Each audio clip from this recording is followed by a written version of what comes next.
Welcome to the Besties in the Books podcast. I'm Liz.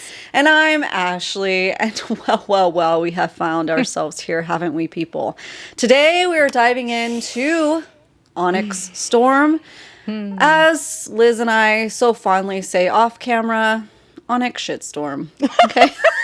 I didn't know if we were going to officially call it that. We're going to officially say it. I went there because you gotta. You just gotta. This is book 3 in the Empyrean series, which is following up from Fourth Wing and Iron Flame. For those of you who might be new to this series, is by Rebecca Yarros. I mean, this book series has taken the world truly by storm. You know? An ONYX storm, a shit storm, whatever you want to call it. Yeah. It's just a tornado of chaos. Yeah. And here we are. It's a dragon romantasy book that we're just riding that wave and everything. We're just going with it's not really a flow, but we're doing it.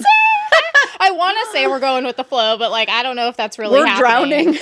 Drowning. We're barely hanging on by a thread, but we're doing it. We haven't said it in a while, but we really all are in this toilet together. Truly. Of the Empyrean toilet. We're all in it together. We know that you all are, because I don't know anyone really in this community at this point who probably hasn't read it or isn't reading it right now or whatever. So we're still confused.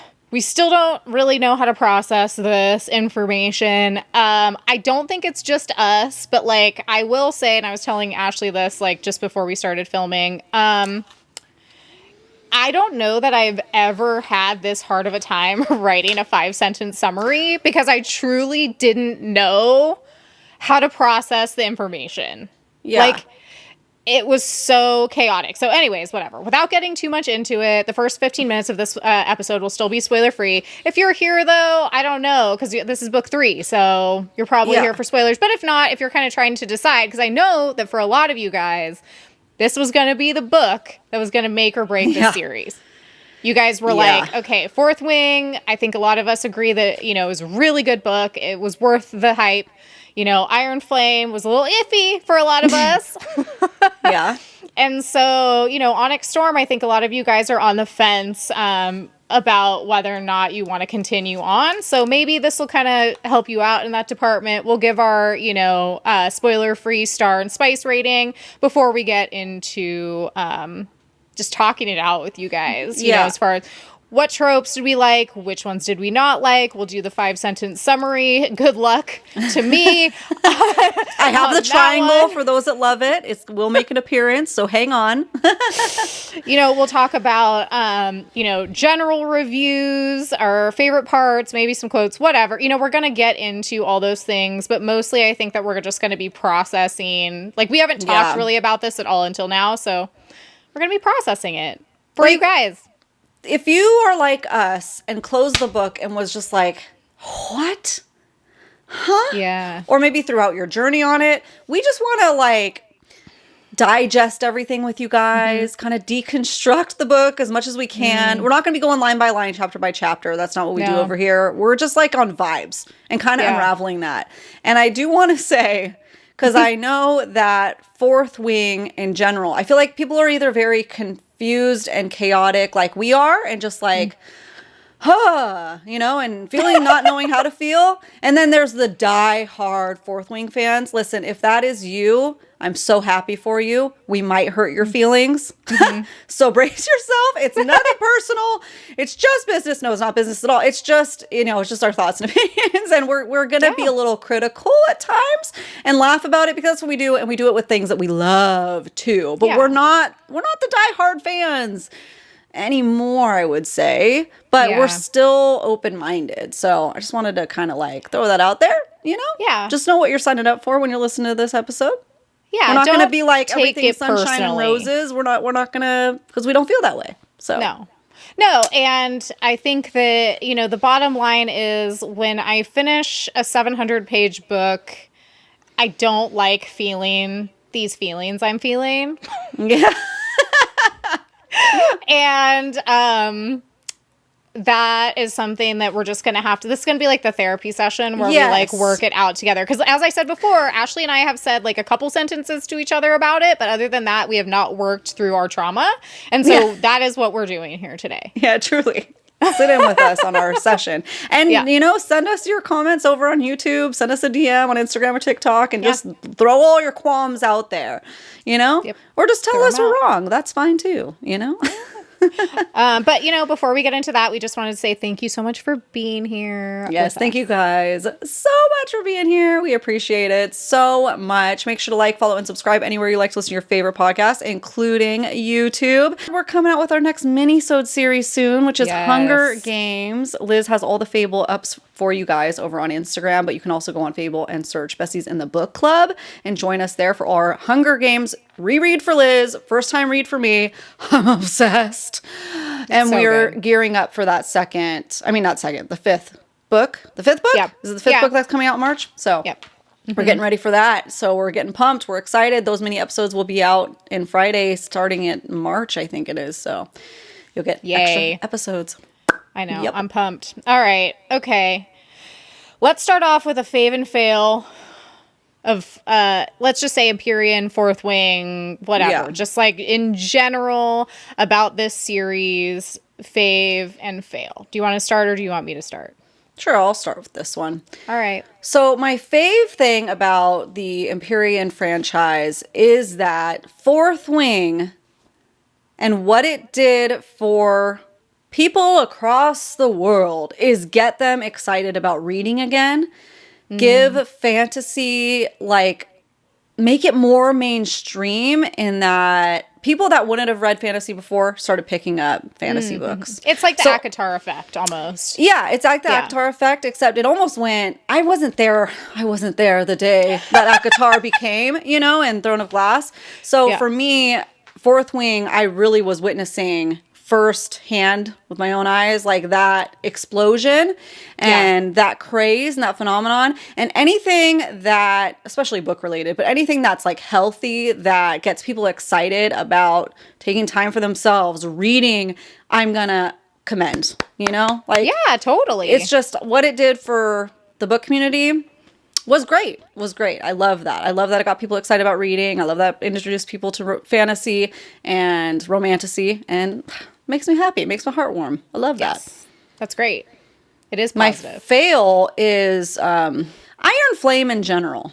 You know, the second book, Iron Flame, was a hot mess for me and my reading experience. And, you know, those were big shoes to fill with Fourth Wing, I guess. So to me, it just didn't hit it. Yeah. That's really all I can say about that. Yeah, I know. It's almost like after Fourth Wing, it's almost like let's have a moment of silence for everything thereafter. You know, that's what we're kind of trying to like figure out. Is this a one-hit wonder? Is it? I know. What do you guys think? You'll stick around to find out what we think. Okay. So, my favorite thing about the Empyrean series so far has literally been, so it's kind of almost like adjacent to what you said, but not quite the same thing. It's been the collective experience. So we talk about like water cooler talk. Yeah. That's my favorite part because it's like Crescent City 3. It's like that idea that we're like all reading the same thing at the same time. And that just happens so rarely now that we do anything at the same time. Consume any kind of media that's the same at the same time. And so I like that because then it's like, you know, we feel compelled to talk about it with each other so that we can share it with you guys. You know, we're doing this bonus episode for that exact reason. You know, everyone's, you know, for better or for worse. I know some of you guys got spoiled, which is a bummer. Yeah. So obviously, like, maybe be careful with that. But like, I honestly, like, if I ever read spoilers, it's like you said before, I kind of forget immediately anything that I see online. And so it goes in like my eyes and then out and then I don't remember it. So I don't really get affected by spoilers, but I know people do and it's very disappointing. So, but other than that, I feel like it's just been such a positive, fun experience, whether you loved it or you hated it or you were anywhere in between. So, yeah.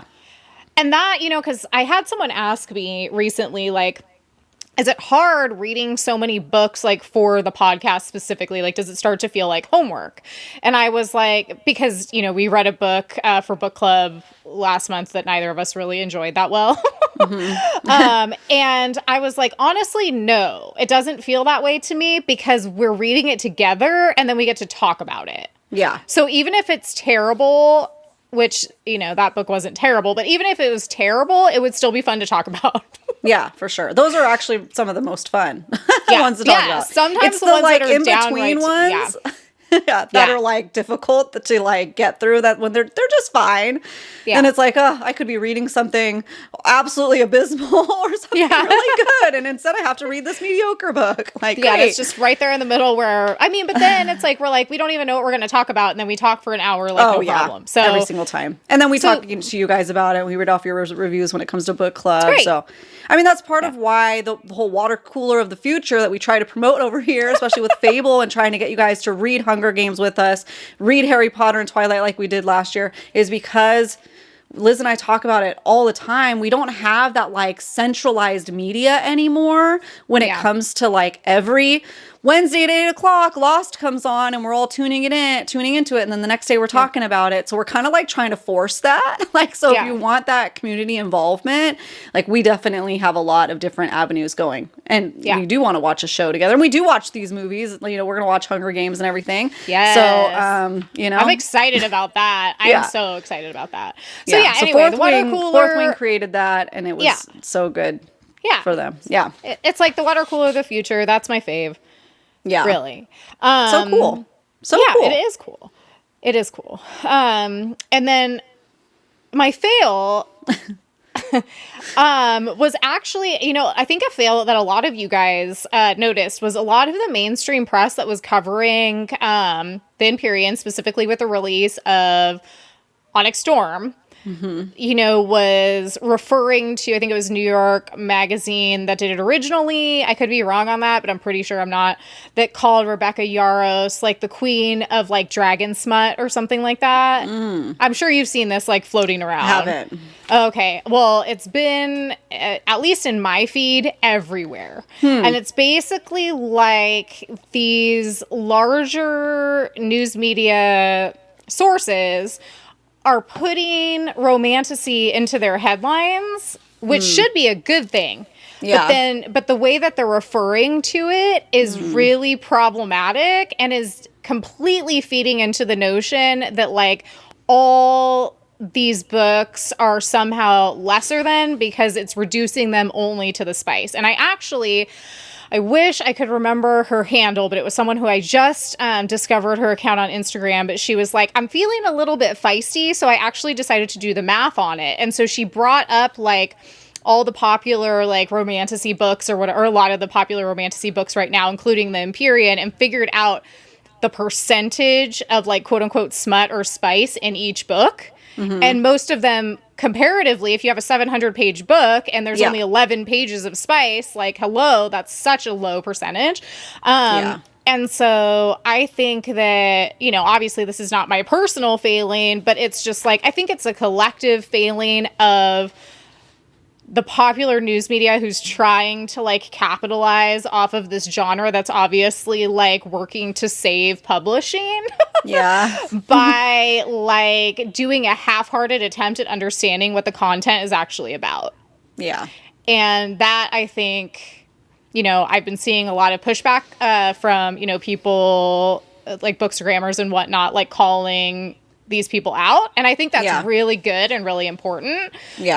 Because it's like, have you even, like, did you write this article about Rebecca Yarros being the queen of dragon smut and, like, you never even, like, read any of the books before? Like, that seems a little bit wrong to me, especially because there's probably plenty of authors out there or writers or journalists who do read this kind of thing who would be much more educated on the topic and able to write about it in a more accurate way. So anyways, keep calling them out. I think that is a small fail, but at the same time, you know, I don't know. Depends on what your belief system is, but bad press can sometimes be good because more people will find out about the books, you know. But it also gives people more I don't know, like it brings more power to the whole, like, you know, let's reduce this to only the romance aspect and not take it seriously as fantasy, which exactly is not fair. It's not fair. It's not cool. Yeah, exactly. Yeah. So anyways, that was something that bothered me, but hey, we soldier on. Yeah. Yep. So, okay. Should we get into our spoiler-free, just like basic star and spice rating for the Empyrean Book 3? We need to say it. We need to get it out there. Okay. All right. Wait, before you do that, I want to recap the briefest recap of all. I want to both say what our star rating was for Fourth Wing, and then Iron Flame, I was and then like, ONYX I'm not Storm. prepared for this. If we're recapping books 1 and 2, I cannot. Okay, so Fourth Wing starts chapter 1. No, I say we're not like annotators and like, I'm like, I no, can't, absolutely not. Okay. I like to spring. Liz makes the like map or script, whatever you want to call it, for what we go through, like what our agenda is for the episode, and then every once in a while I like to spring on her like some random question I thought of on purpose to just give see us what a her summary reaction of the first 2 books so that she'll have a minor brain five implosion. sentence, ready to go. Yeah. I could do Fourth Wing probably. I don't think I could do ONYX Storm because it was just too much of nothing. No. No, just say what. Okay, so what was your star? Let the people know what was your star rating for Fourth Wing, the first book. 5 stars. Okay. What about you? Also 5 stars. Great. Good. I don't remember what my spice ratings were, so don't ask me about that. Yeah, I don't remember either. It's okay. Yeah. What was your Iron Flame. Iron Flame. Iron Flame? What was your Iron Flame? Was your Iron Flame? I mix up the 2 titles constantly. Okay. Yeah. What was your Iron Flame star rating? Go. 4 stars. Okay. I think mine was 2. Looking back at it, I'm making a solid change to 3 stars. Okay. Interesting. Yeah. Okay. And Liz, okay. what is your star rating for ONYX Storm? Dun, dun. 3 stars. Ooh! There you go. So we're just, I mean, like, listen, there's going to be 5 books. There's 5 star options. So I'm thinking 5, 4, 3, 2, 1. I don't know. Let's get crazy. Yeah. Oh, man, it's only getting worse. Oh, no. Yeah. It's only getting worse. Okay, so just to give like a spoiler-free 1 sentence to explain real quick before we get to yours. Yeah. I rated ONYX Storm 3 stars because it was incredibly chaotic and needlessly confusing. Yeah. There we go. That's pretty much it. I feel like I rated Iron Flame a 4 stars generously because I had hope for the future, and now that hope may be dwindling. Yeah. And just to let you guys know, I did rate it a 2 spice, which I feel like is it's a pretty solid 2 spice. So that's like, to me, that's not a good combo. When the spice is low and the stars are low, it's like, I don't know the point of this. So anyways. All right, what about you? What did you give good old ONYX Storm? I've been struggling with this. I had to sleep on it. I literally, I'm the type of person where it's like I finish a book, I know how I feel about it immediately. I was so mentally like, it was like mental gymnastics to figure this thing out that I had to literally sleep on it. And then I rated it, I think either a day or 2 later because, and I never do that because I did not know how to feel. I had to talk to a bunch of you guys to figure out like how I felt about it. So maybe that's my problem. I only finished it 10 hours ago, so you haven't had enough time to process. It's because the reason why I bring my ONYX Storm star level down is because I've had a year to process it and realize I really didn't enjoy it.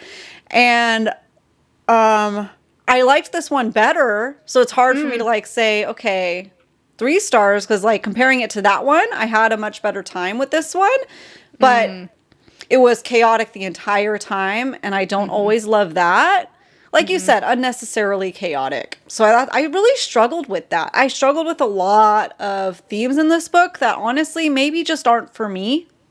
Yeah. I got pulled out of the story a lot. Same. So it's like I want to give it 4 stars because I enjoyed it more. But realistically, if I sleep on it for a few days, it's probably going to be a 3-star, you know? Maybe I'll have a better... Let's talk about it. Let's talk about it. That's my review. That's all I can say because my thoughts are that. Yeah. Yeah. And I'd say two spice is generous almost, you know? But yeah, fair enough. Yeah. It's like the dreaded, like, 1 or 2 spice and then a 3-star or less. That's the danger zone for me. It's like, yeah, exactly. It's not good. It could be, you know, like highly rated 0 spice. That's totally fine. We're reading Hunger Games right now. That's pretty much what we're looking at. Yeah. 0 spice, 5-star. You know, it could be, you know, a 5 spice and like lower on the stars. And I could even be like, okay, in certain circumstances, that's okay because we know what we're getting into. But when it's like low spice, low star, it's like literally what's the point of me reading this? I don't know. Why am I here? Literally, why am I here? Okay, well, here's a question. Out of the 3 books, what has been your favorite when it comes to spice? Which one has been my favorite when it comes to spice? Yeah, which book? I think book 1, for sure. Yeah, book one. Yeah. That's the thing. It's all of it was good. Everything about Fourth Wing was great. Everything about it was great. There's too many things we don't like about the following too. I mean, we're too far in now to where, like, I mean, we'll talk about this, but it's like we're too far in to not, like, finish the series. But, like, at the same time, it's like, we need time. We need time. And we'll get it, so that's good. Yeah, that is good. Okay, so should we get into the spoiler section? For everyone who needs to know. Okay. I wish I could have like a dragon voice. Like, talk like Taryn. Get out of here if you don't want spoilers. That's Sean Connery. Dragon. Yeah, I was going to say. That's literally. Get out of here if you don't want some spoilers. We got spoilers coming. I mean, for anyone who hasn't heard me say this already about the Empyrean, Taryn will always be Sean Connery's voice in my head. Yeah, for sure. Forever. So, yeah. Like, for all of you who haven't seen Dragonheart, which I know some of you guys are young and probably haven't, like, please go watch it. Yeah. They literally did all those special effects, like, in real life. Like, almost none of it is CGI. That's freaking cool. Those always stand a better test of time, too. Yeah. Yeah, so it's good. So, all right. Listen, this caused me an immense amount of emotional distress. So I texted me yesterday. I can't do it. I don't know how I'm going to do it. I did it. I mean, I was extra hard because I was like, I wanted to start Catching Fire, you know, book 2 in Hunger Games. And I was like, I'm not going to let myself do this until I finish this. So you got to do it. And I was like, okay, no, my brain's too fried. I'm just going to read a little bit of Hunger Games. Then, of course, once I just read it for a little bit and my brain got some, like, I don't know, space left in there somehow, then I was able to, like, go back and do this 5-sentence summary. But, like, please, like, I don't know, give us a good rating for this or something, because I feel like I need like some accolades for this. It was so hard. Okay. But I'm ready. Okay. And I have the triangle making an appearance from our mini-sodes just for Liz's hard work, I think. Thank you. We'll see. Yeah, I mean, honestly, like, if I fail here, I'm okay with it because I did my best. Yeah. I gave it my all. Yeah. And I'm sure that I think without going off on too crazy of a tangent, I think that what is hard about this is the fact that too much in this book was up to interpretation. This isn't, like, it shouldn't be up to interpretation. Like maybe a little bit, but not too much. You know what I mean? But everyone who I've talked to is like, oh yeah, I had to Google it, read 10,000 things and watch a video and, like, you know, follow the secret map, a treasure map to figure out, like, what this meant. You know what I mean? It's like too much. For those that might be tuning into us for the first time, we are fantasy readers, like, first and foremost. We are not sitting here reading fantasy for the first time trying to figure it out. Like, like, that's how I felt, though. I was like, have I ever read a fantasy book before? I guess not. Yeah, and we read fantasy books all the time where we pick up the second book a year later, the third book a year later, like after taking a break. And we don't have this much, like, chaos happening in our brains. We're not this confused. Wait, who is this person? Oh, we haven't seen them since book 1. And I didn't think I needed to remember that. My brain can't handle, you know? So, and we didn't do a reread also before this. I won't ever do a reread. I won't ever do a reread because here's the thing. Because I thought about it. I was like, okay, maybe I should do a reread. I'm like, okay, I could reread Fourth Wing. I'm not rereading Iron Flame, so it doesn't even matter because then I would still have a whole gap in between. Yeah. You know what I mean? I started watching like that fun like there's a channel on here that does like cartoon recaps and they're really funny of Fourth Wing, and I watched like half of that and I was like, okay, I remember enough. I didn't watch the rest, and then literally forgot to ever look into ONYX Storm because I'm just like, why am I going to do that to myself? I just knew I wasn't going to, so I didn't. And even, it wouldn't have try. helped. Honest to God, it wouldn't have helped because whatever I got from if I did a reread of those two books would not have helped me in this book. I mean, one of my friends who I was talking to about it read the entire thing. Okay, so read ONYX Storm, was confused to all get out, like all of us are, right? So she turned around and read it again a second time immediately after. Wow, yeah. And she said it helped a little bit. Oh. Like the tiniest bit. Okay, I was like, this feels like that Harry Potter problem that we had with some of the books where it's like, well, you didn't do it right. Read it 10 more times over the span of the next 5 years and then get back to us. Like, well, I'm not going to do that. Yeah. I'm literally not going to do that. Okay. Yeah, because you feel like when there's so much hype going on for a book, I feel like, okay, let me just say this too before, we're just going to go on all the tangents. I felt like I was taking crazy pills because I felt like all of us read ONYX Storm last year and we're feeling the same way, if not worse. And we were just like, what the hell was that? Oh my gosh. And I feel like this year, everybody's like, la, la, la, la, la. Maybe they forgot how traumatized they were, which I get. But I'm just like, did everybody read ONYX Storm last year? And like, I don't, where's everybody? What? Yeah. What? It's an interesting phenomenon. Yeah. It's like a Josie and the Pussycats phenomenon. You know what I mean? It's like, does the audiobook have subliminal messages in it? Like, this isn't confusing. Yeah. Keep reading. You understand what's happening, even though you feel weird right now. Just keep going. It's like, that's how I feel. That's how I feel. Because I agree with you. It's like, I remembered that I was personally victimized by Iron Flame. I didn't even want to pre-order this one. You know, so hey, here we are. All right, let's go. 5-sentence just summary. like disassociated out of that book. I think just like Fourth Wing, bait, great, let's go. Let's just forget. It's not, and I want to also say about another thing about Iron Flame. A lot of people didn't like the ending. I liked what happened at the end. Okay, yeah, me too. I thought that was great. It was just the chaos of it that was so frustrating. Well, and was why is this even happening? How does this even happen? We have no context to what is going on right now, and we are meant to, it felt like. That's how it read. And I think that happened a lot in this book.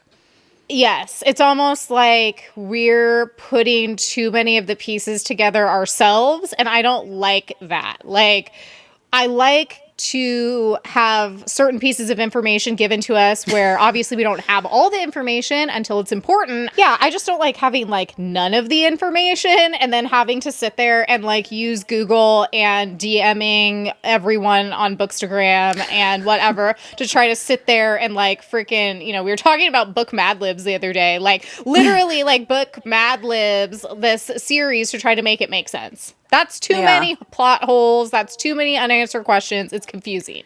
I don't like it. Yeah. And some of them might not even be plot holes, but the way, maybe it was a tiny little one sentence in Fourth Wing.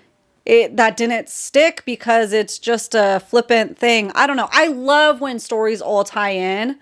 Yeah. And I felt like we were supposed to feel like it was happening and we had no emotional connection to it. Memory of this place, like all those things that I feel like we're meant to feel wasn't hitting. I don't know. Yeah, I agree. I completely agree. So, all right. Should we do the 5-sentence summary and see how many things I forget? Hey, listen, if I forget things, just fill in the blanks with whatever you want. Yeah, doesn't matter. Libs. Fourth Wing Mad Libs. Let's go. All right. Okay. ONYX Storm in 5 sentences or less. Violet and Xaden are still together despite the fact that he is Venin. Only a small group of people know of his affliction, while Violet insists on continuing to try to find a cure. 1. Okay. In order to find a cure for Xaden, who is now the Duke of Tyrrendor, and more of Andarna's family members who they think are the only way to truly defeat the Venin, Violet, Xaden, and a group of their choosing go on a long expedition across several islands to forge alliances and gain intel. 2. Which I felt was probably the best part of the book, honestly. Yeah, that was fun. That was a fun time. Yeah. When they get back from their unsanctioned expedition, where they did in fact find Andarna's kind, but they rejected her and told them there was no cure for Xaden, the Venin have overtaken many cities with Theophany, not sure how to say her name, as their leader, the Dark Wielder who wants Violet to turn. 3. Violet finds out that her second signet is being a dreamwalker and that she is somehow connected to Dune's temple through a, quote, dedication. And Andarna goes off to live with her kind when one of the dragons from her family comes back for her. 4. Okay, we have a very chaotic sentence coming because it is what it is. So, hey. So only got one more and there's a lot. Yeah, there's a lot. Things look incredibly dire in the final battle of this book as several characters die, like Quinn and almost Mira. With Xaden tapping into his Venin powers and unleashing himself to save everyone, including Violet, from being destroyed by the Dark Wielders after Taryn and Gale. Is that how you say his dragon's name? I don't know. Sigale. Yeah, are trapped. Violet defeats, so there's a dash there. Violet defeats Theophany with a dagger from Dune's temple, and Andarna shows back up, but we are unsure of what happens after this, because Violet passes out and then wakes up 12 hours later with no recollection, no Xaden, and a huge engagement ring on. The end. 5. So here we are. That's it. There you go, guys. That's the book summarized in 5 sentences. I mean, honestly, how do you feel? I feel like that, I was having such a hard time with that, but really, okay, not to toot my own horn, but really think about it. Oh, yeah. That's hang all. on. You did a good job. You did a great job. Thank you. I'm just still, having to process that again, I feel like. Right. Well, that's you what put I'm me right saying. back in it. Yeah. For better or worse. That's what I'm saying, is that I had a really hard time with that because it was so chaotic and confusing. But at the core of it, I really do feel like those are the only important things that happened. And Truly. the thing is, there might be more important things that happen, but how would we know that they're important? To hang on to carry through the next exactly. book. It's like I can't sit here and in a 700 plus page book be like, is this one sentence going to be important 7,000 pages from now? Is this one character that was mentioned one time going to become important in 2 books from now? I can't live my life that way. It's too stressful. I can't live my life like this. I can't. I literally can't. It's too crazy. If your storytelling, I'm sorry, I'm just going to say it. If your storytelling abilities aren't good enough to make some connections for us, that makes me upset. Yeah. What's happening? Yeah. I'm not saying I'm a better writer or anything like that, but I am saying, I do read a fair amount of things, and I don't like it when all of a sudden I'm like, am I dumb? What's going on? Yeah. Yeah. For sure. Literally, I'm just at the end was just not staring off into the void in a good way, but staring off into the void, did I miss literally everything that happened? Yeah.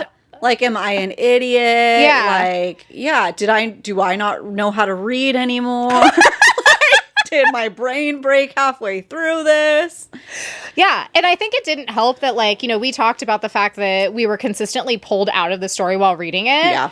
I have this, like, weird thing with my brain, and I don't know, like, what it comes from. I have very short attention span. Like, I have, like, if I'm watching a movie, I get distracted, I'd say, by something every 15 minutes. Like, unless it's, like, I am really engrossed in the movie for some reason, you know? But I'm, like, spaced out. My eyes are glazing over. I'm thinking about things I need to do. Maybe the book that, you know, I wish I was reading at that point. Whatever. I'm not like that with reading. Like, usually I can sit down and read a book, and I can read for as long as I am able. If that's 5 hours in a row for some miracle, like, I can read the whole time and not get distracted unless I, like, get hungry and need a snack, and then I'll come right back to it, whatever. But, like, with this book, it was like I'd read a chapter and get distracted. And then I'd read a chapter and get distracted. And that went on, like, the whole book. But meanwhile, the book was super fast-paced and chaotic and entertaining, if you will, for the most part, but it was, like, too much of it. There was not a good flow.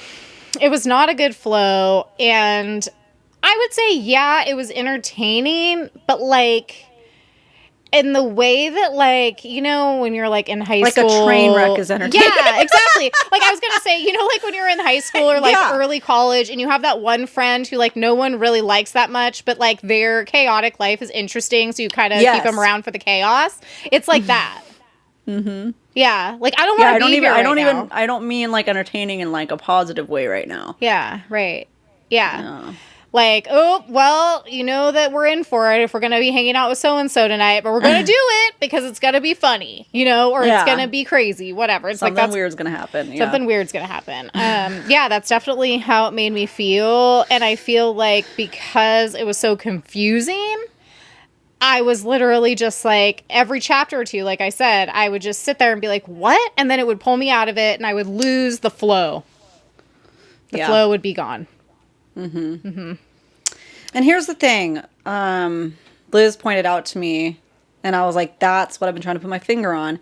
So while we did the Harry Potter mini-sode series and read all of them last year for the first time as adults, after a few books, we stopped enjoying okay, we're back at school and we're going through the whole school, and then there's a stupid little kid stuff that's happening that we don't care about, and there's a million side quests that don't actually matter. So when Liz told me, is like, I feel like I'm reading Harry Potter for adults right now, and I was like, oh no!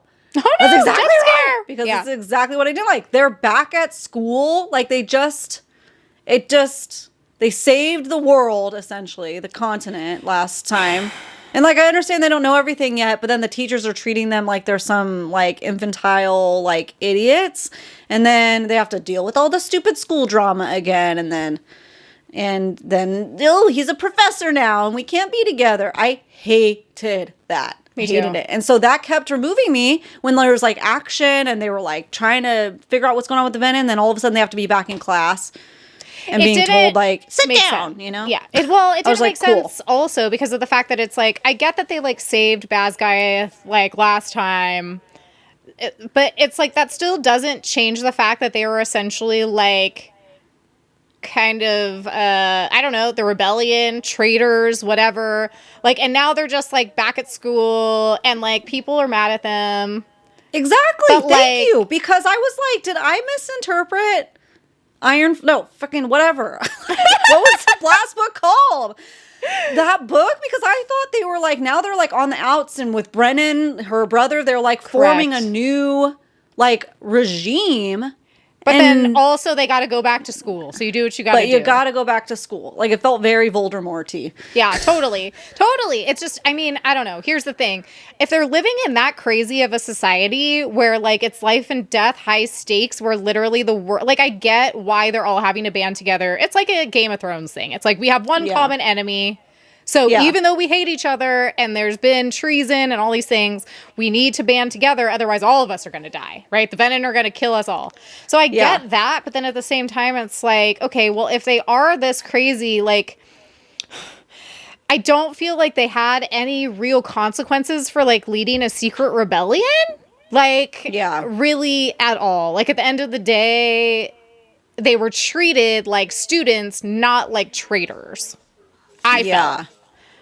And it was all a mess. That's fine, but that pulls me out too, because I'm like, this is obviously really, like, is it high stakes or is it low stakes? Because here we are. They also just acted like nothing ever happened. Yeah. Yeah, that's what I mean. It's like, come on.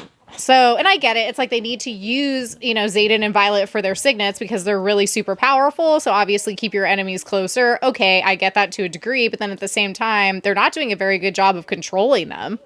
Yeah. So it's like, what's the point? Why are we doing this? It's just to manufacture drama. Yeah. Like with the whole Xaden as a professor now thing. Oh my God. It's like, give me a break. Because they were together for 2 years also. Give me a break. That was manufactured drama. And anytime they're like, oh, secret. I was just like, oh, I want to throw up. I felt like the whole, like, Xaden as a professor thing was literally thrown in there just to, like, it felt very, like, pandering.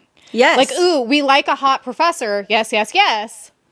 But, like, it just didn't hit at all for me because I was like, zaddy, like, thing. Like, let's play that up then, since everybody made it a thing. It felt like, that was created for Yeah, like you said, Yeah. pandering. Yeah, I don't yeah, need to yeah. explain what pandering is. Yeah, exactly. It wasn't organic, and there was really no reason for it. It was just kind of like, okay, we're gonna make you more appealing to a certain group of romance readers because we like an older professor. Well, sorry to break it to you, but he's still like 24, and no. Yeah. No, Stupid. like for me, for someone who like one of the reasons why I loved Gothicana is because we love a good piano playing professor. Okay, but like it just didn't hit for me. So anyway, you have to start out that way for it to be successful. Or he comes back 20 years later after not seeing his and now he's a professor, so it makes it weird. Not like, oh, Xaden, you have to be a professor now. Okay, and you guys aren't allowed to see each other, but we all know you're gonna.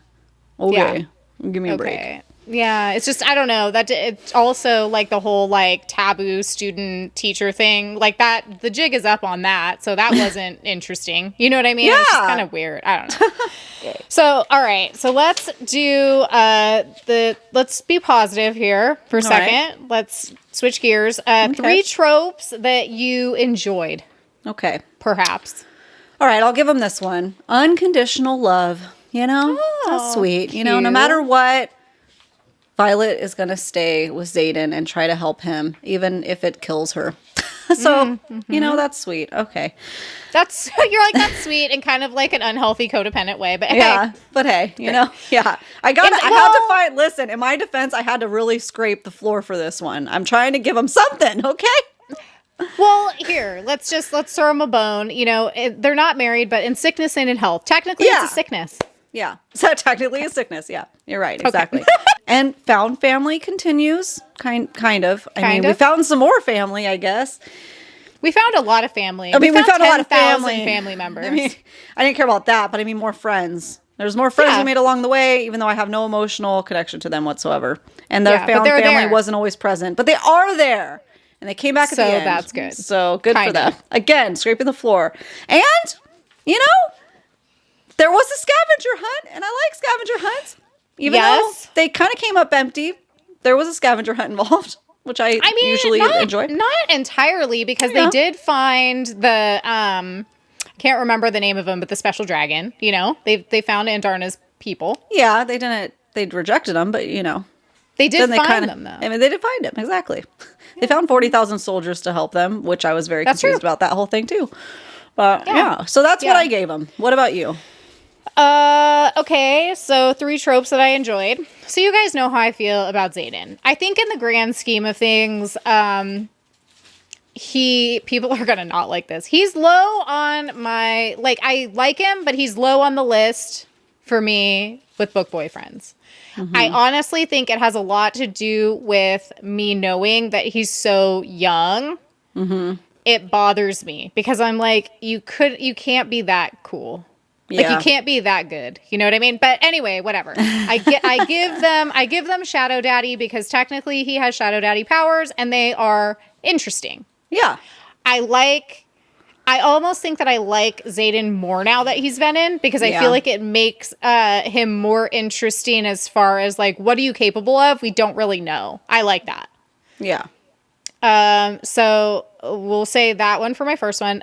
Second trope that I like, obviously dragons. Yeah. Hey, hello.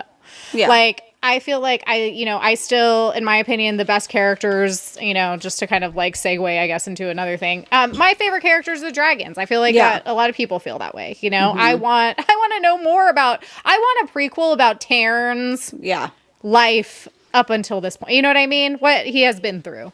Yeah. I want to know about that.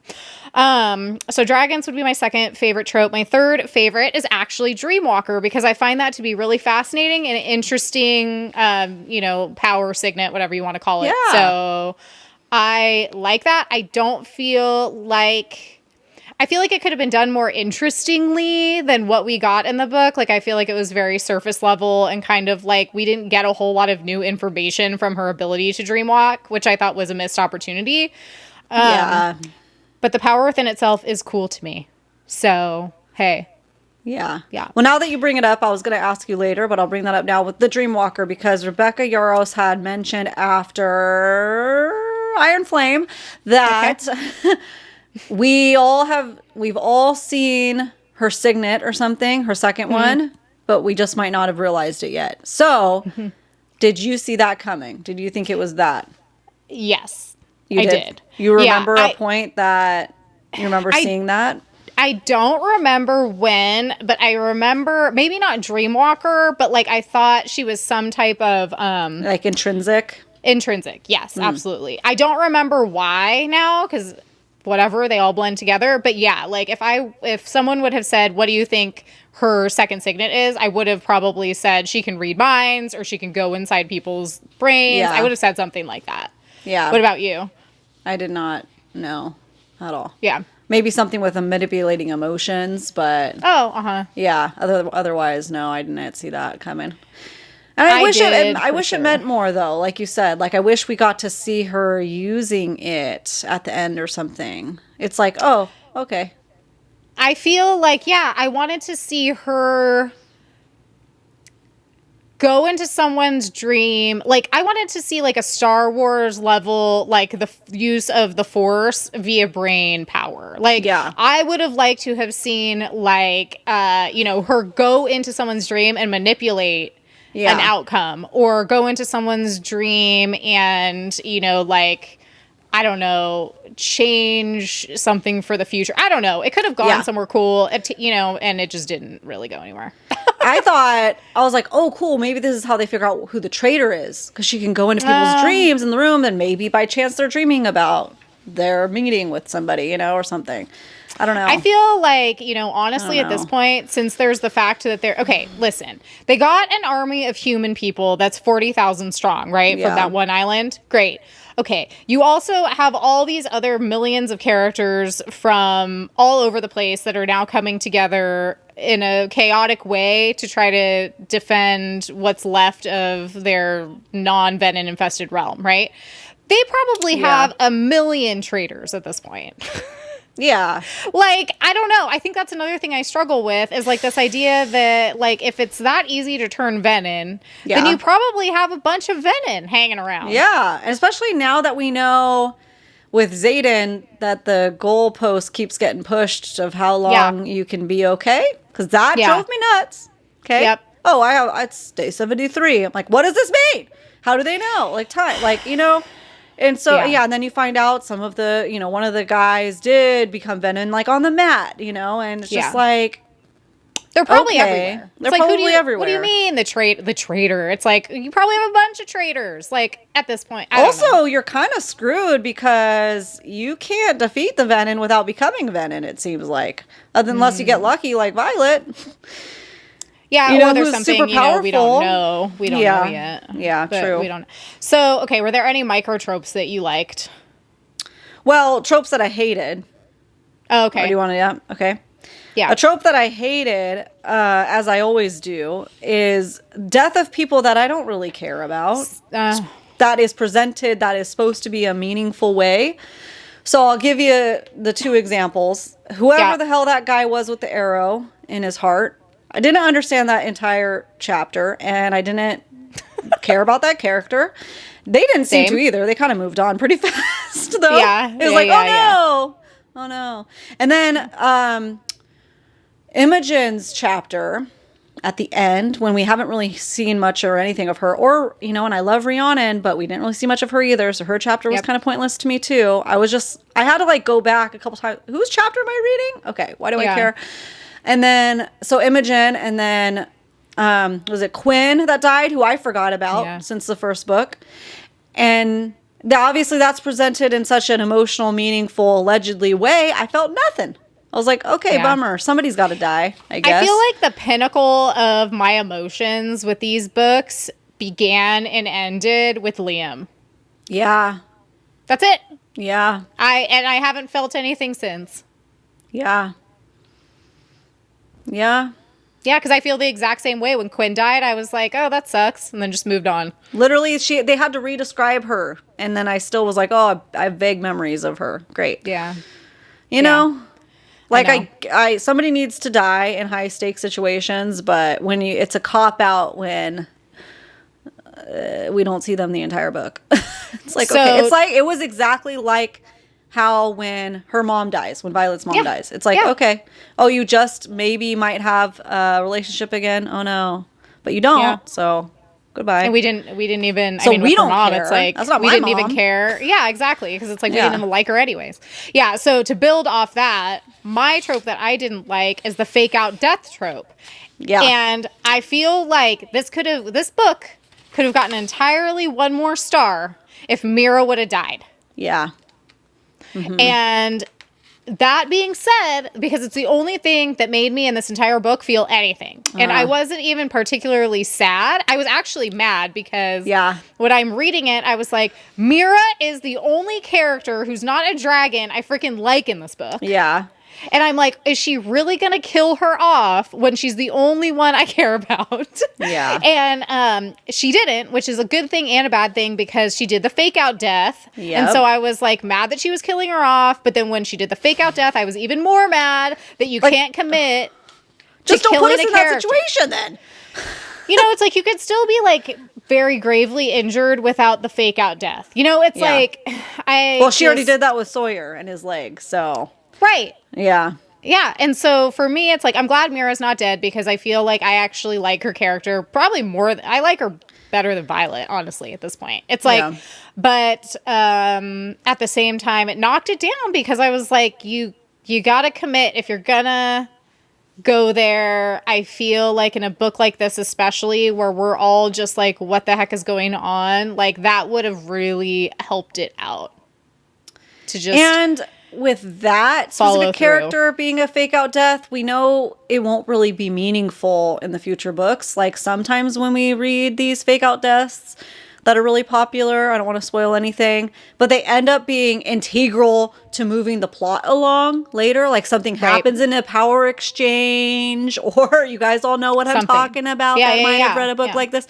You know, that it means something to have that fake out death. So the only fake out death I'll allow is the Riddick one in the kitchen was hilarious. So I did enjoy that part. That was okay. Different. That's different. That was more of a misunderstanding. I'm not dead. Yeah. I'm fine.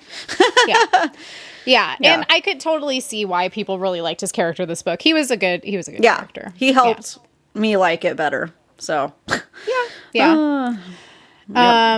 okay, so I'm just dying to know because I couldn't come up with a microtrope to save my life. So, like, what did you come up with for a microtrope? I came up with too many characters that aren't important. Yeah. Too many names. Too many cooks in the kitchen. Too many cooks in the kitchen that I don't need to know. When Liz and I were texting about it, it's like you can, like, literally she named, teach their own, authors can do whatever they want. But so many names were thrown at the beginning, and she's even, like, saying the names of the soldiers, you know, that are holding... Zayden and everybody in the prison, you know, aside. Also, they just let him come out of prison and now he's a professor. Hang on. It doesn't make that sense. Didn't make that just I just remember that. That did not connect at all to me. None of it makes sense. It just gets worse. The more you deconstruct it, the worse it gets. Yeah. That's how I feel. Yeah. Yeah. Yes, that naming every character in the book, whether they're important or not, that's a microtrope I definitely do not like. Soldier to the left, soldier to the right, because especially as fantasy readers, we're like, okay, now I don't remember. But at first I was like, okay, this guy and this guy, okay, and this guy and this guy. And they said it multiple times. It's like, I must need to know that later. I did not need to know that. Well, that's what She's I said. Like in book 6, like, remember those soldiers? Hey, I remember you guys. Well, it's like, you know, okay...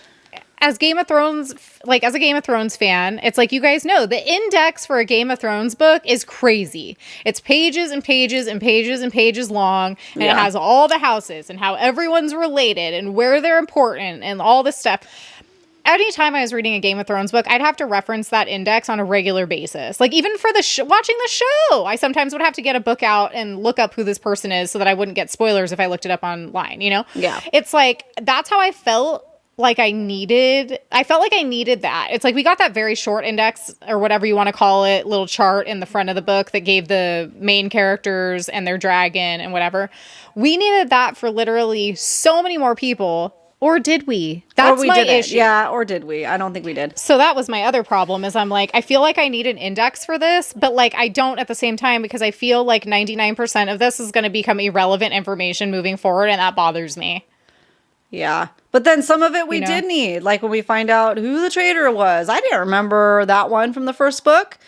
I had to look it up. I did, but Yeah. I was like, Come wait, who on. was that again? Okay. It needed to be somebody like impactful. Like, oh, wow. Yes. Or like even I knew it. It was just like, oh, okay. Great. Yeah. okay. So, all right. Obviously, these books are wildly popular, like arguably the most popular romantasy book series since ACOTAR, you know, outside of the SJM universe. Like, do you understand why and should it be? What are your thoughts on that? Okay. My hot take, is Okay.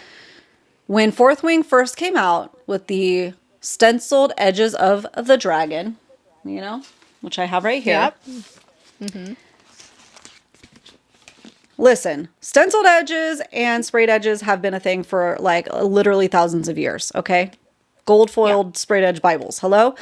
So they're not new, but this was the first time that we really got to see stenciled sprayed edges everywhere, mainstream, Targets, Walmarts, everywhere. And it was right when like the book talk and bookstagram community was really exploding. So what do people do? Ooh, what's that book? Like, ooh, usually stenciled edges are in subscription boxes, have a high price tag. This was affordable. This was like, I got this first edition Fourth Wing on sale for $11 or something crazy right before it really blew up and sold out.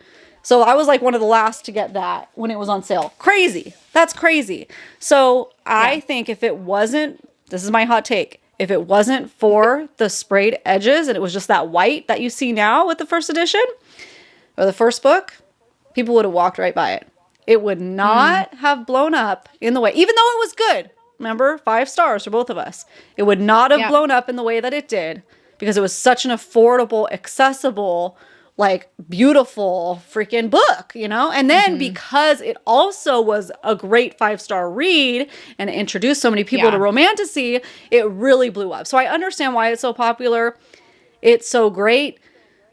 But now we got to ask ourselves, when do we get off this crazy train? Because the following books for us are not... they're not good. Delivering. They're not just not delivering in the same way. Yep. Yeah. It's kind of trickled off for us. I mean, it's not that it didn't deserve, like, you know, Fourth Wing didn't deserve 5 stars, but there's a lot of, or the popularity, whatever. There's so many books that deserve that. Yes. So many. So many. So many dragon books that deserve that. So many. So what sets this one apart? To me, in my opinion, it's that mainstream sprayed stenciled edge. Yeah, like the accessibility, like the mass market, like production of that. Yeah, I think that, you know, book 1 also had an element, like a Hunger Games-y element to it. Yeah. I think that had a lot to do with it too, is that it was like the story was cohesive. Yeah. It was easy to understand. It was fast paced. It was high stakes, but like, I don't know, it was still somewhat relatable because I felt like Violet at that point in time was a bit more relatable. Yeah. You know, it's like we didn't really know a whole lot about Xaden, but he, you know, we're still in that, like, is he bad? Is he good? There was mystery there phase, you know? Yeah. So I feel like it had a lot of the elements. Slow burn. It had, you know, a lot of the romance elements that we enjoy as well. So it was a great in the middle for romance people, for fantasy people. It brought in new people, like you said, you know, it kind of had the ACOTAR effect on people. I feel like it deserved that hype for sure. So I get why it's popular. I do, because it is a good book. Is it better than, as I said, a lot of other books that deserve more hype? I don't think so. But I feel like at this point, it's like we're running on fumes, and I feel like a lot of people are in denial. Sorry, that's my hot take. Yeah. Yeah. Like, it's like we want to keep the ball rolling on this thing that's like now just we're having to push it along. I don't know. I feel like the fandom is having to push it along, but if you were to read like one of these books without all of the hype, like how, like if this was, you know, someone ripped all the covers off, put different covers on and then was like, read this new series. Would it get the same, popularity if people had no preconceived notions about it? I don't think so. Yeah. I don't think so. That would be an interesting test group to do. Yeah. Have people read the Empyrean, we'll just call it a trilogy for now, the Empyrean trilogy, and then have another group who hasn't heard of it read it also, but with literally not giving them the title, not telling them any history about it, and then see how they rated it. You know what I mean? Yeah. I feel like a lot of it is just, it's like the group... It's like group hysteria mentality, but in a more positive way. Yeah, because everybody's reading, so it's not bad. But it's like, at what point do we say, hang on, this is not good anymore? Yeah. Yeah, because what I think, like you said, Fourth Wing, and so many people even picked it up that were like, oh, wow, what's this? And then it just caught their attention, but it has to be good, right? So many things now are doing stenciled and sprayed edges that don't need it and are terrible. It's commonplace. I mean, now.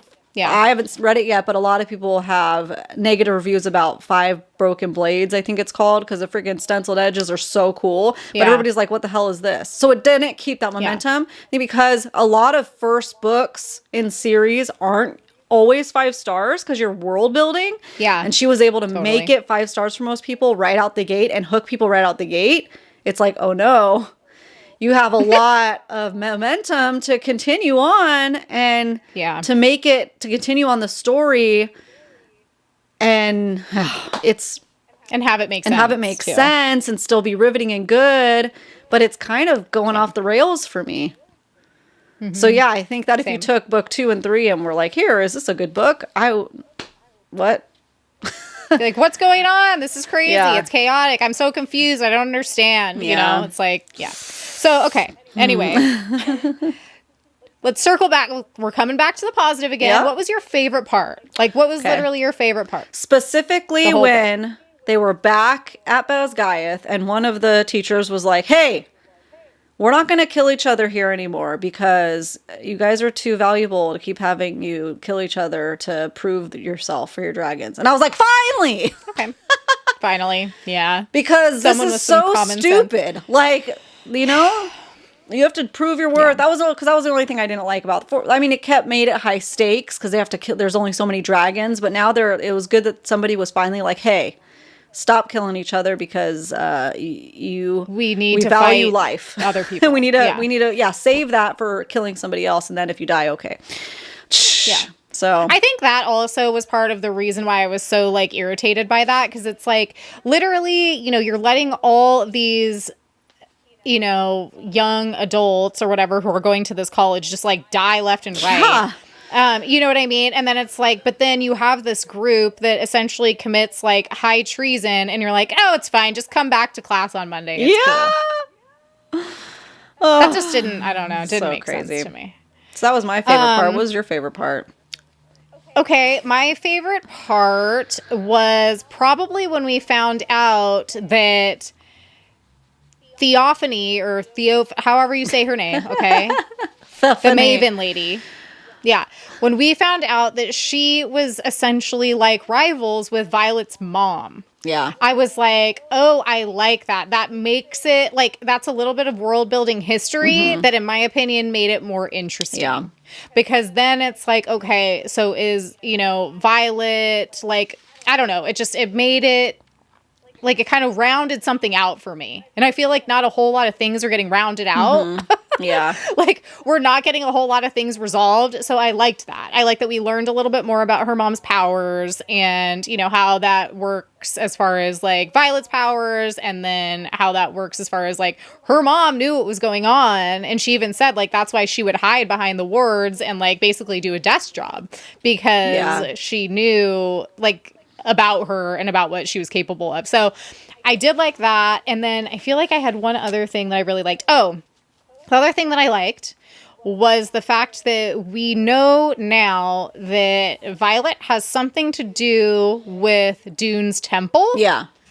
But we don't know exactly what that is. But that is one of the loose ends that I found interesting and I want to know more about that didn't frustrate me because I feel that's specifically setting us up for a storyline in the future. So I liked that. Yeah. Yeah. Yeah. So those two things I found pretty interesting. What was your like least favorite part? Oh, I just didn't like Andarna leaving. That was sad. But she did come back. Yeah. But while it was happening, I was Yeah. like, oh, she had to break the bond and everything, and she just leaves. Shoots off into the skies. Yeah, with the wise old guy. Yeah. Dragon. But then she comes back, and we don't really know why. So then I kind of got pissed off about fake death. Same. Yeah. Or like she's been gone for 3 days or whatever. Yeah. Like, come on. Like, so I had a really hard time picking a least favorite thing because I had a lot of things I didn't like about this book. Yeah. A lot. Yeah. Honestly, I think that probably my least favorite thing that happened was gosh, I don't know. It'd be tied. It'd be tied between Mira's fake out death, okay, which we know how I feel about that, and with Xaden essentially being Venom the whole entire book, but like also still just living normally almost. Yeah.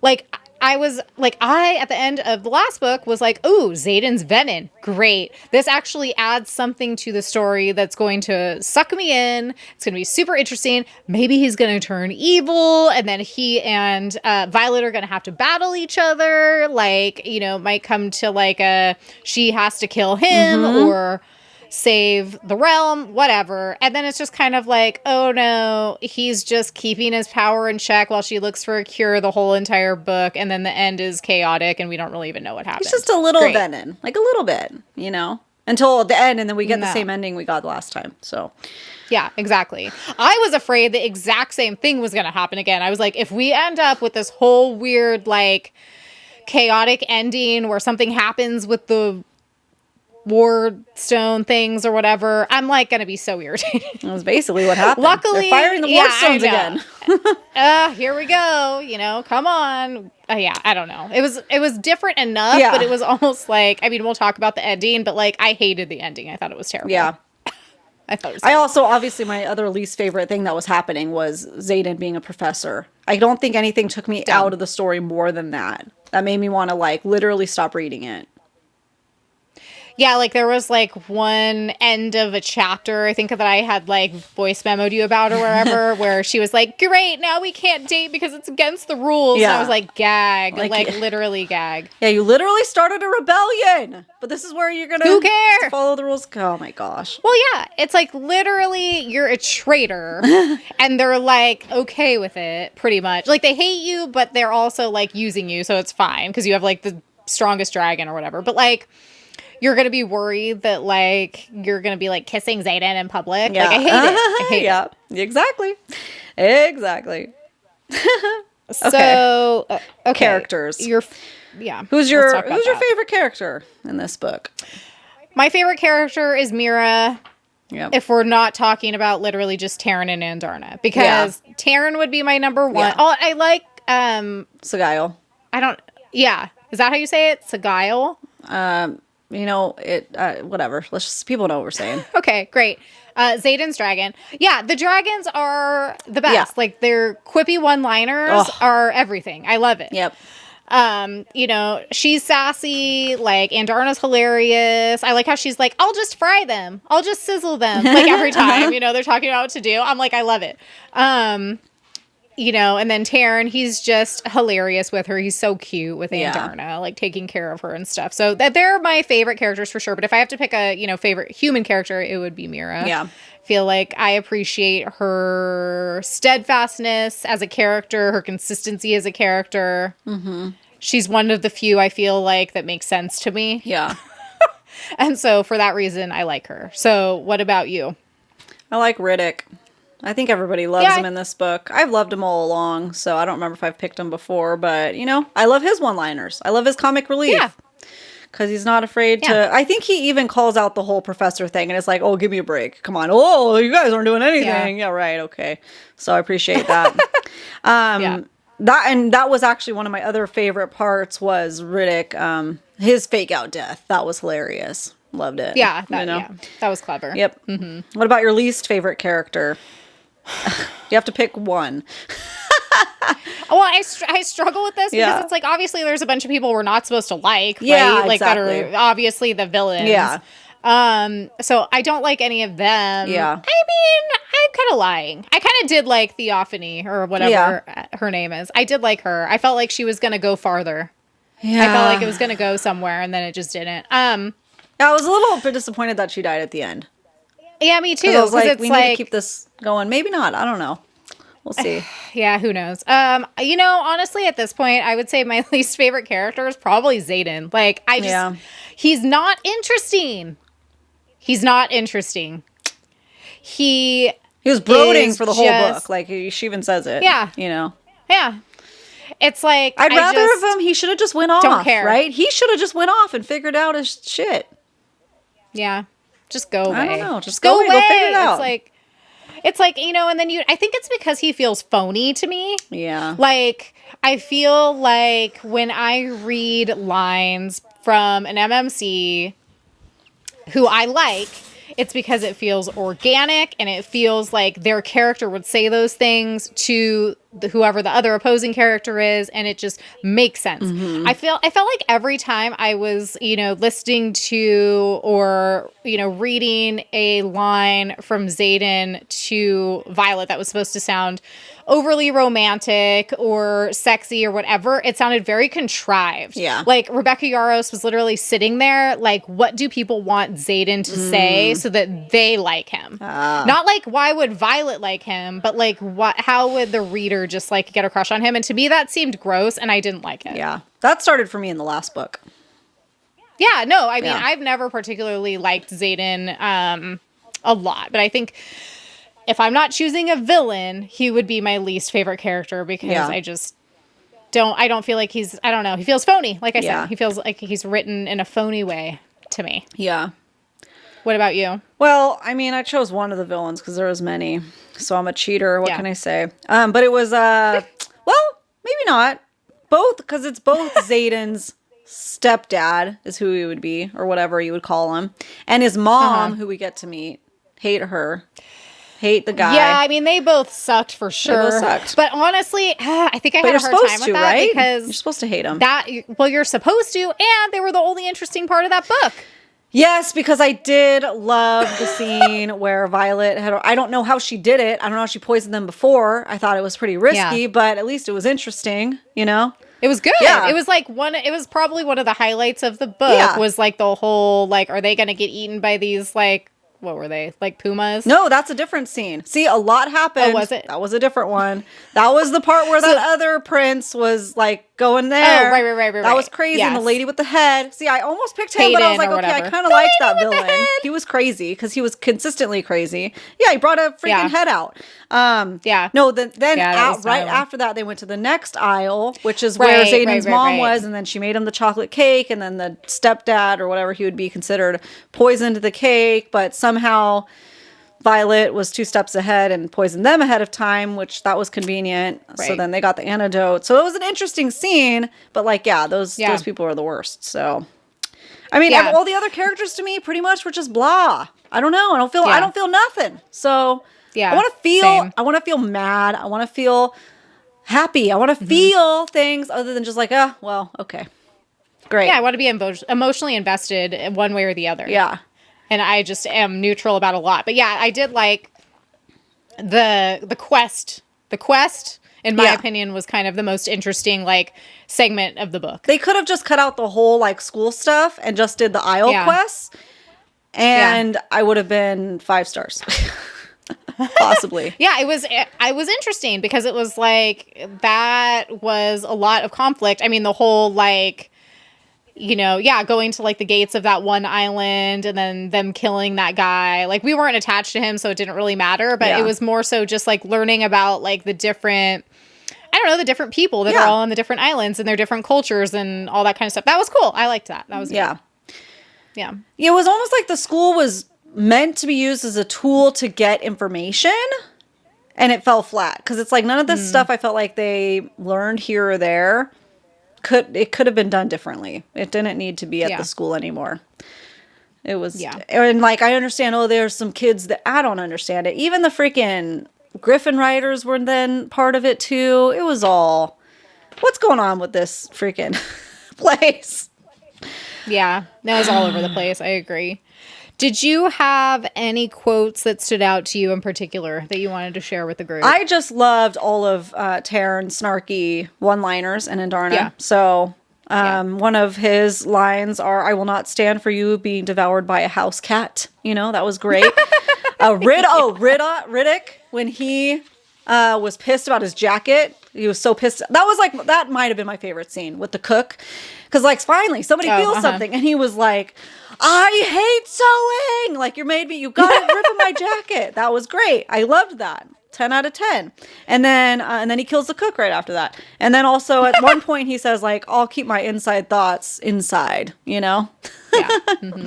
So that's great. Yeah. I feel like I didn't have, like, I definitely highlighted a few things, but, like, I didn't have anything in particular that stood out to me as being profound. No, and I had to relook these up because I was like, what was that one thing somebody said? Oh, that was funny. And then I wrote them down. Yeah. I think this was a book of like when I'm reading a fantasy like this, I really like that maybe this is where I'm struggling too, is like, I like it when there's parallels to real life that make it relatable. And I felt like that was very lacking in this book. Yeah. Like, because normally I'd be sitting there like highlighting things that, you know, have those deeper meanings that really make you connect with the characters and their plight.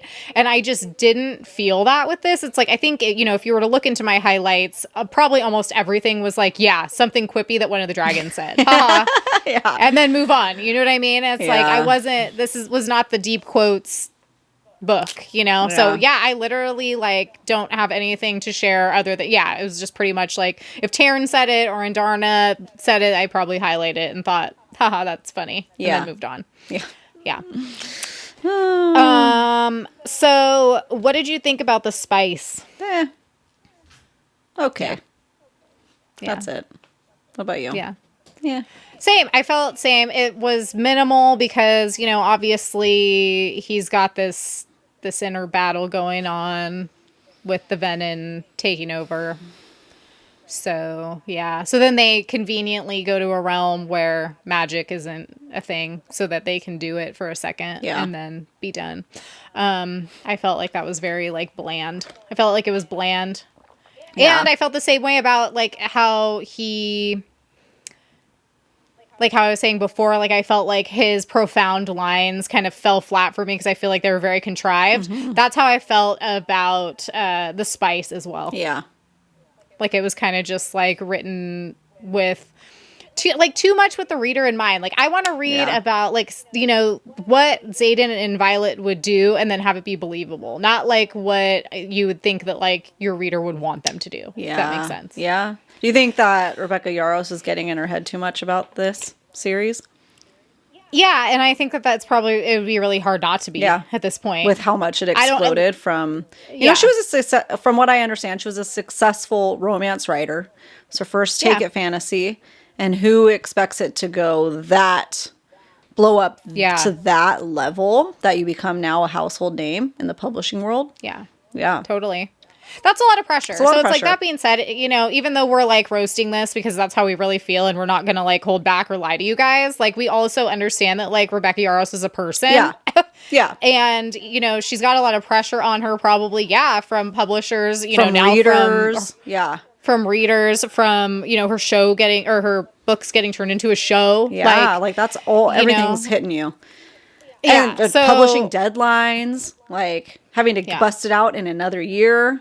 That first book the second book was supposed to be 2 books and they condensed it into 1 book. So she probably thought she had more time, you know? Yeah.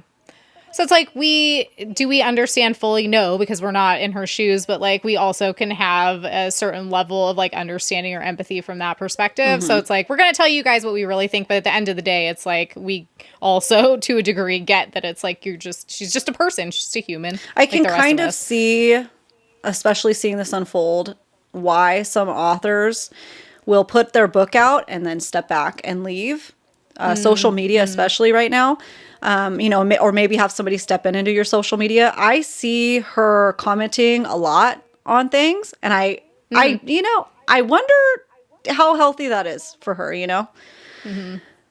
That has to be hard because, you know, she's seeing the good and the bad. Everything. And you cannot help it as a human being not to take in some of that, you know, and not to affect your creativity when you're making decisions on characters and plot and where they're going to go. Oh, well, all this group of people is going to be pissed at me if I do this. And I'm not saying she's doing that, but at a certain level, you're gonna get affected. Yeah, you know? Even subconsciously, like even if it's just subconsciously, like you would have to. Yeah. Like, because if you're intaking any of that information, it's going to influence what you do moving forward in some way. And that would be my guess is what we're kind of seeing with this book. With all those things like you say about Xaden, I'm like, that actually makes a lot of sense. If she's trying to like, you know, give the people what they want. But you're not, but you can't ever, you know, again, not that saying that she's doing that, but everybody needs to try not to live your life like that, because nothing that you do, look at us right here, we're still ripping it, you know, because you're not going to make everybody happy. So you have to just stay true to yourself and maybe this is her staying true to herself and her characters, but that's okay. And some people are going to love this and feel opposite of everything we're saying today, and that's totally okay. We're just having a really hard time. I also think that it's like, as someone like me who really appreciates a good morally gray character, in my opinion, Xaden, for being technically half evil at this point, or like 75% evil, or like maybe 100% evil as of the ending. We don't know. Like, he really, as far as I'm concerned in this book, was not morally gray at all. It's almost like he's a completely just good guy now, and that makes him less interesting to me. Because he's supposed to be morally gray from the beginning. That was kind of part of the intrigue, right? Is he's like this bad guy. Violet was afraid he was going to literally murder her at the beginning.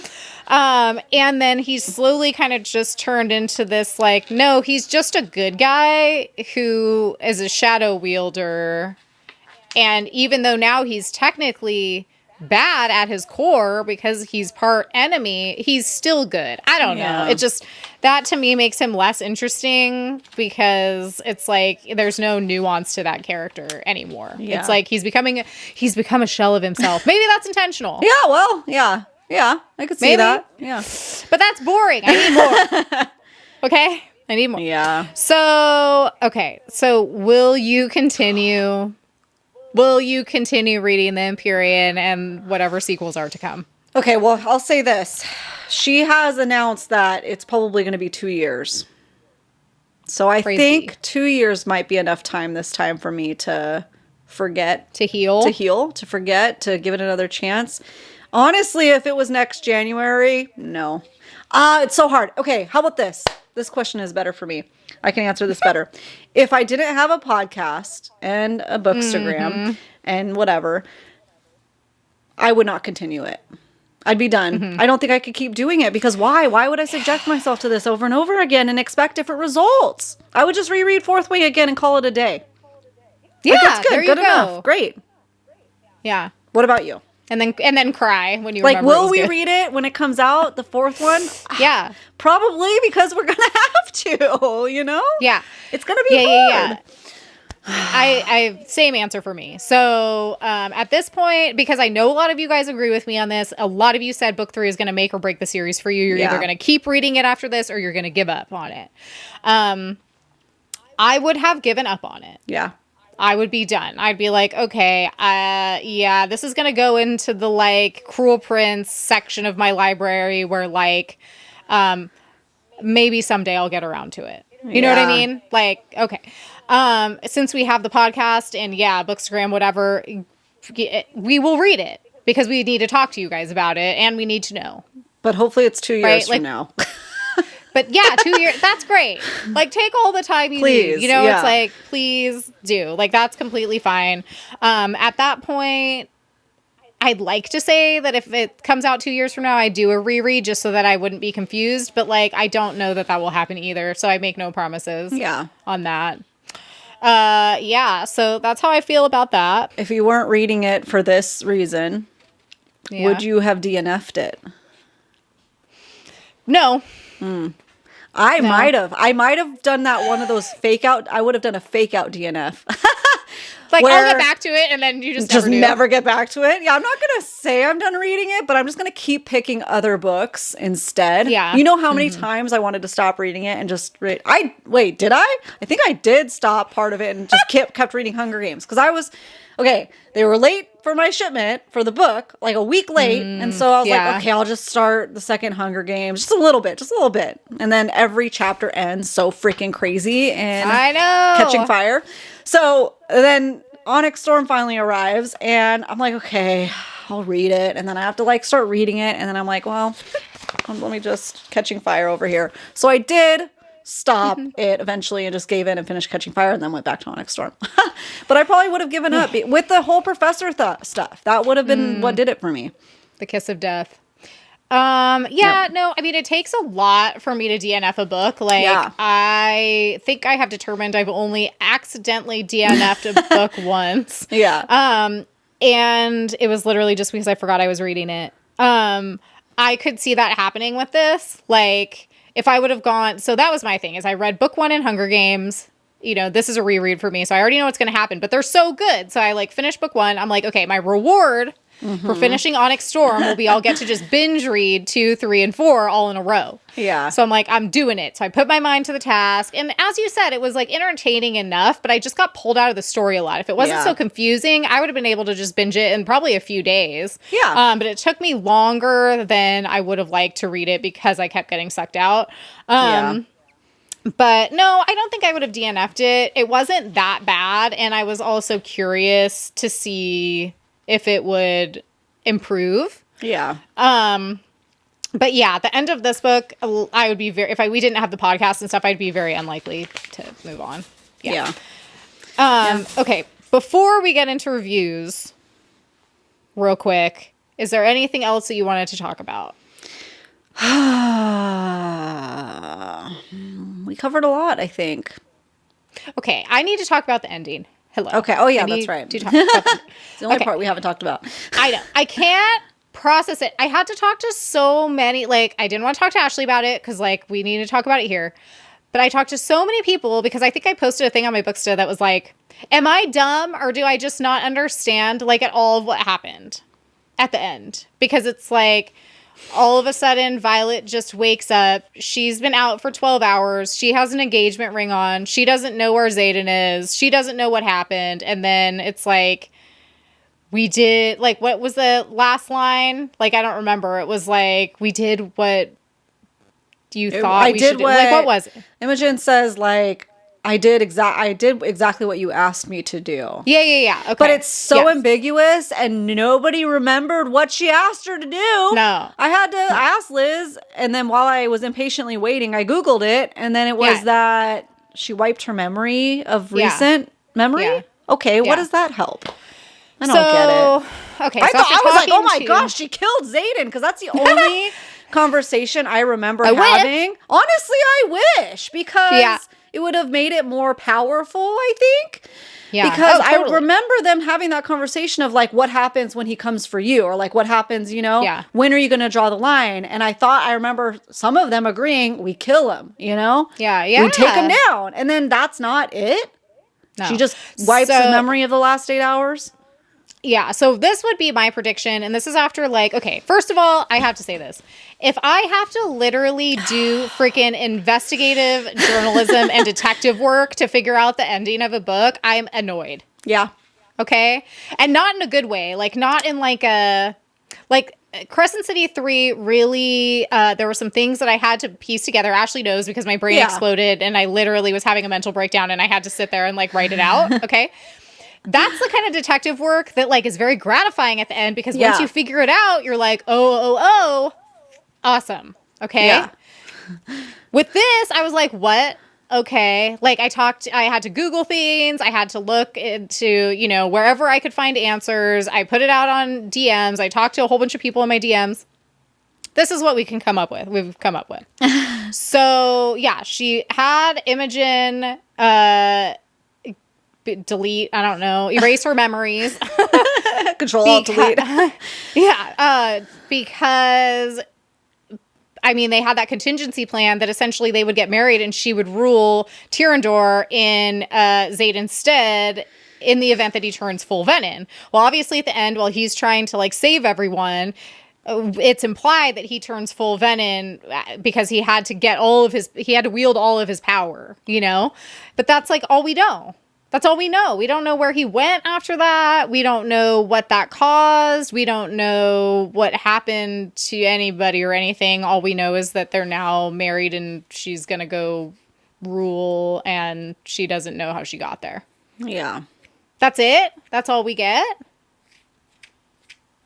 Yeah. I don't know. I can't. It was like that was not info satisfying dump, to me. chaos, crazy, no closure. Like, no closure. Why but is not, that? Why? Why do we? But not in a good way. Not in a good way. No, yeah, because it's like, ooh, cliffhanger. It's right? not. It doesn't feel like a cliffhanger to me. It just no, like no, it's not.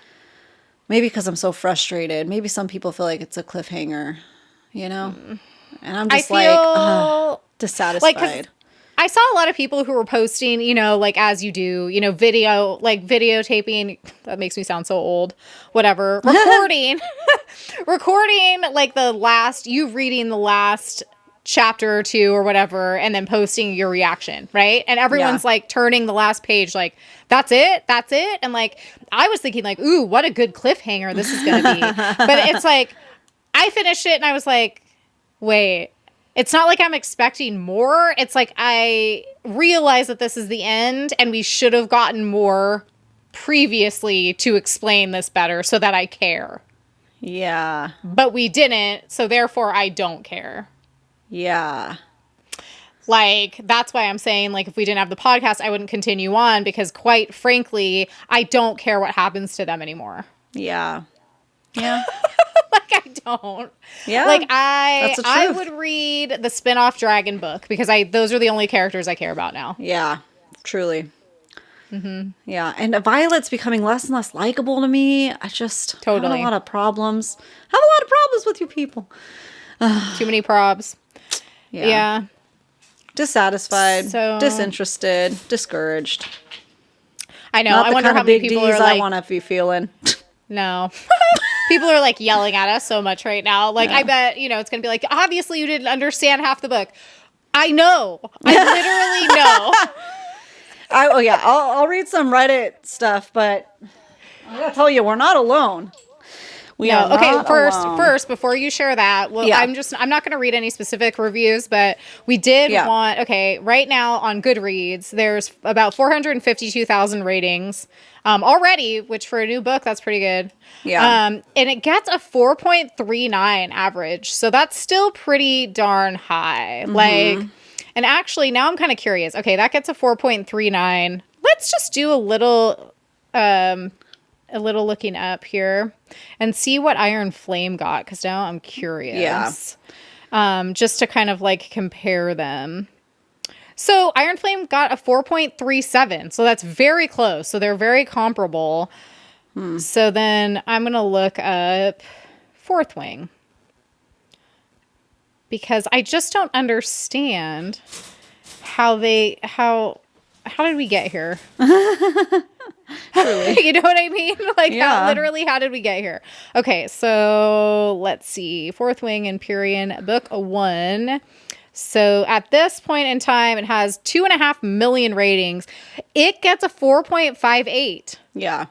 That's interesting. Okay. Well, hey, it seems like the fandom is going strong. So for that, I am happy for Rebecca Yarros.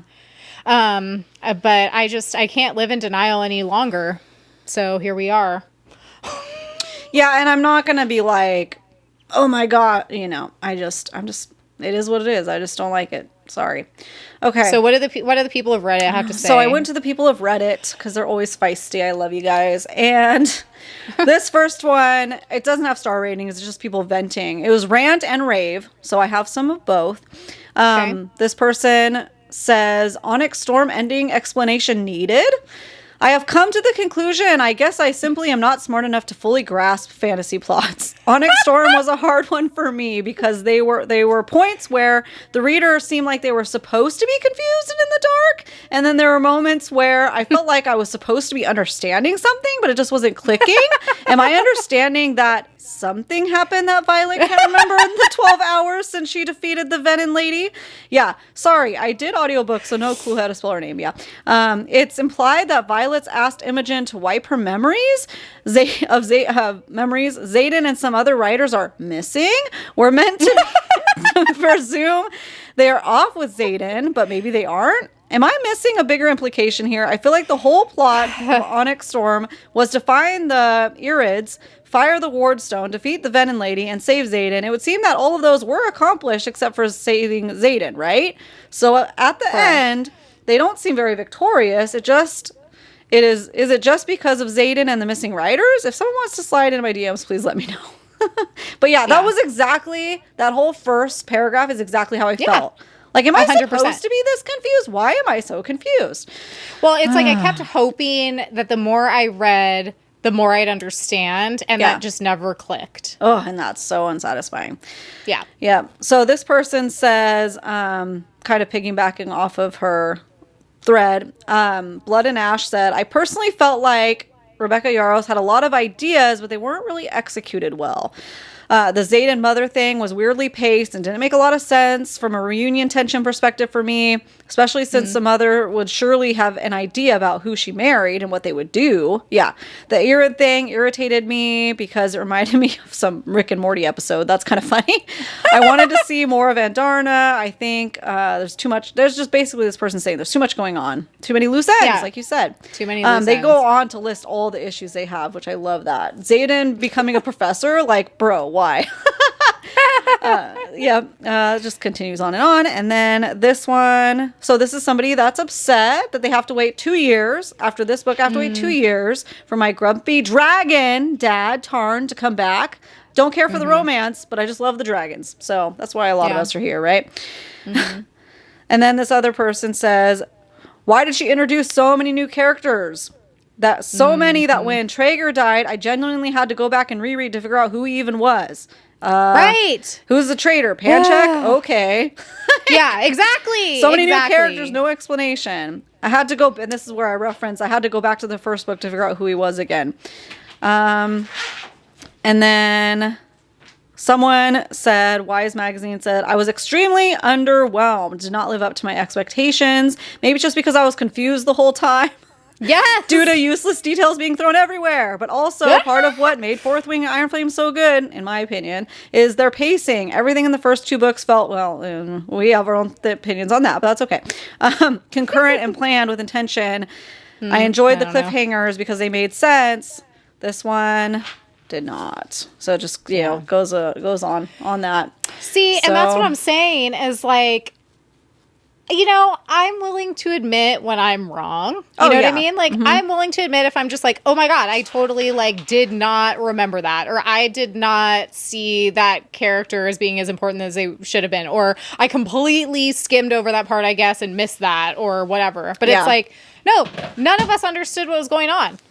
Yeah. Like, I haven't talked to one person who was like, it was clear and I know what happened. Like, literally everyone is like, oh no, I had to go on Reddit. I had to sit there and Google 1,000 things and read 1 million blogs. Like, I had to DM everyone. I was in a book club. Thank God that I could talk to people. It's like, no one knew what was happening. Yeah. Like, that's not good when literally no one knows what's happening. Yeah. That's crazy. I don't know. Yeah. The confusion. Okay. So, should we do a Empyrean theme smash or pass to wrap this up? Let's do it. To wrap up this 1.5 hour long rant fest. You know, it needed to happen. It needed to happen. I can't keep that inside I don't know any longer. if you guys got anything from it, but at least I can walk away from this episode and not ever think about it again until 2 years at least. Yeah, there you go. So hopefully you guys can listen, get out your vents or your raves or rants, let us know how you feel, and then we can let it go into the ether. Let it go. Like Elsa once said. Hand it over to the crows. Yeah, hand it to the crows, feed it to the crows, and let it fly away. Yep. Move on to the next. And then read Hunger Games with us, because that is so good. Okay. That is good. That's so different. For Smasher, talk about pacing. Yeah, talk about pacing. My goodness. So for Smash or Pass, with Hunger Games, the way Miss Suzanne Collins has made me feel something for a character I knew nothing about a minute before, and I'm crying, and I'm ugly crying, tears. This is what I'm saying. There's a way to do it. There's a way to do it. Give me a break. I felt nothing for these ones that died. Did I did I tell you? I might have told you this already, but I feel like people need to know. So like when I read The Hunger Games originally, it was just a like paper book, you know? Okay, so this time around I bought them all on Kindle because I'm pre-reading them all before I go down and see Ashley. I didn't want to have to pack all the books to film our episodes. And so at the end, when you finish, you know, it has like an about the author section. Apparently, Suzanne Collins used to write TV shows for Nickelodeon, and she is the one responsible for writing Clarissa Explains It All. That explains it all. Doesn't it, though? Doesn't it? It does. I was like, the way I was obsessed with that show. Yeah. She was my favorite character on TV. I wanted to be her so bad. And I was like, this makes perfect sense. Look at this lady. Go. She's so talented. She just knows what we want. Wow. Yeah. Good job. So anyways, there's a little factoid for you guys, just in case you were wondering. Yeah. So anyways, okay. Empyrean, smash or pass? Yep. So we're doing it. You have to pick between the two to smash. Okay. Okay. Yeah. So we got the two sages, the two venin, the worst of the worst. We got Naolin from the first book. He's the sage. I think that's how you say it. I don't know. Versus who I like to call Thephany. But it's not that. Theophony. I listened to half the audio and I still don't remember how to say her name. Theophone. Tryptophan. The girl, the lady venin. So we have to pick one. Which one would you smash? The lady venin. Theophany. Yeah. She's way more interesting. Thephany. Thephany. She just, the way she was described also, she gave like Manon vibes. I know it's Manon. Don't comment on it. I'm going to call her Manon until the day I die. Experts at pronunciation over here. Yes. So, but she gave Manon vibes, like, because she was described as like wearing red and having long silver hair. Mm-hmm. And so she's kind of like the evil version of Manon. So I think that like kind of, I don't know, skewed my decision. Yeah, I mean, the way that I feel about her is she was like kind of the best villain we've had so far. Yeah, well, she was more multidimensional than the first guy. I don't really remember much about him other than that's being the bad. thing. It's like the conflict has all been kind of like internal up until this point. You know what I mean? Like largely anyway. So it was nice to have like an outside villain that was interesting. And that's why, like we talked about this a little bit ago, it was kind of sad that she died because I was like, I was kind of hoping this was going to go somewhere. Yeah, I almost just wanted Violet to turn. It's like, just go. Yeah, and then like her and like, let's just come up with alternate endings now. So like Xaden and Violet both turn evil and then kill everyone, and that's the end. Like that would be so crazy. Yeah. But no, I would definitely pick her. I think that she was the most interesting for sure. Yeah, agreed. Mm-hmm. Yep. Okay. All right. So is that our wrap up of this? That's it. This amazing book that we both obviously loved so much. Yeah. You know, I guess I'll probably have to say 3 stars, you know, because I wouldn't want to read it again. Yeah. That's why I'm saying, I'm like, gosh, if the next one comes out in 2 years, I don't know if I'm going to remember it, but I might just like listen to someone's recap podcast instead. Yeah, probably just a recap, because I would want to read like an edited version. The Spark Notes. Please like send us the Spark I would Notes. want to read about the Isles again, because I feel like there's probably some Easter eggs in there for the next one. Mm-hmm. You know, the parts that matter. I would want to read those parts again. I know. It's true. So there you guys go. Let us know how you feel about it, please. Yeah. Do you agree? Are you yelling at us? Are you mad at us? That's okay too. Share your opinions. Yeah. You know, it's all good. It is all good, but thank you guys so much for being here today and joining us on our little rant about ONYX Storm. Like we said, ONYX Shitstorm ended up being, we joked about that at the very beginning before we even got the book, and then, oops, we accidentally manifested it. Sorry guys, it's all our fault. Well, it's kind of funny that you're saying that too, because I just remember there was like those tornadoes they kept getting stuck in. Yeah! ONYX Storm. That's funny. Yeah. That's why. There you go. and now I'm picturing... Did you just watch Twisters? You did, right? I did, yeah. Okay, so now I'm picturing what's his name just like riding Taryn in a tornado. It's great. It's good. Good stuff. Good times. Mm-hmm. Oh, you guys, before you go though, you know you want to see some more. Make sure to like, follow, and subscribe. That way you don't miss out on our future videos. And make sure to follow us on Instagram and TikTok too at Besties in the Books Podcast. And you guys, we're done. So we'll see you next Tuesday. Next and Tuesday. Probably Friday, too. And probably Friday. I don't know. I don't know what day it is. Just see us. It's fine. Just go. Just pop Around. on over. Yeah, we'll be there. All right. Bye.